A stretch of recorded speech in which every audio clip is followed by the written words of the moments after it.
Hello বন্ধুরা, তোমরা সবাই কেমন আছো? আশা করি ভালো আছো। আমি আজকে সকালে দেখো ঠাকুরের মন্দিরটা কত সুন্দর করে ফুল দিয়ে সাজিয়েছি।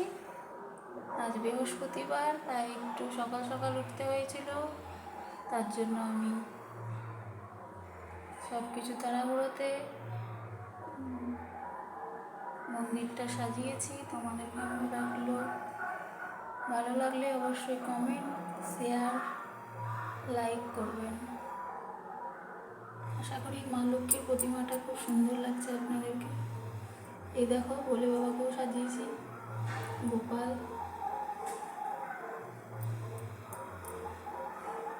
আমার এই ছোট্টখাট্টো মন্দিরে ছোটোভাবে খুব সুন্দরভাবে আমি আমার মনের মতো করে সাজিয়েছি। আমাদেরকে ভালো লাগলে অবশ্যই সাপোর্ট করো, শেয়ার করে দিও। ধন্যবাদ।